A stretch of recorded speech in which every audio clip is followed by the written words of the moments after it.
السلام علیکم۔ Vitamin D کے حوالے سے آپ سے کچھ باتیں ہوئی تھی پچھلی ویڈیو میں۔ آج آپ کو یہ بتاتے چلوں کہ وٹامن ڈی ہر سال اپنے مریضوں کو بھی اور اپنے نارمل احباب کو بھی چیک کروا لینا چاہیے، خصوصاً فوجیوں کو، پولیس والوں کو، ٹین ایجرز کو۔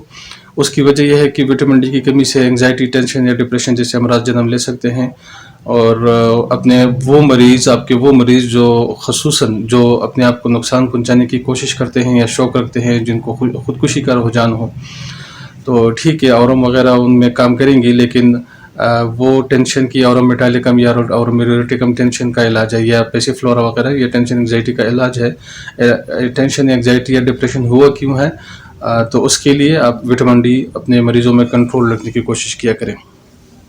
ایلوپیتھی میں اس کی ایمپیول آئل شیپ میں کچھ ایمپیولز آتے ہیں، انہیں دودھ میں ملا کر پلانا چاہیے مریضوں کو۔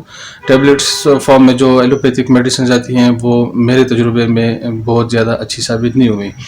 ہومیوپیتھی میں وٹامن ڈی کے لیے اولیم جیکورس، کلکیریا گروپ کی اور بیریٹا گروپ کی ادویات کو اسٹڈی کریں، اور کوشش کیا کریں کہ اپنے ہر مریض کو وٹامن ڈی لیول چیک کروا کریں، خصوصاً وہ مریض جن کو انگزائٹی، ٹینشن، ڈپریشن یا کوریا وغیرہ ہو، پیرالائسس وغیرہ ہو، ان کو چیک کروا لیا کریں وٹامن ڈی۔ اس میں آپ کو بہت فائدہ ہوگا انشاءاللہ۔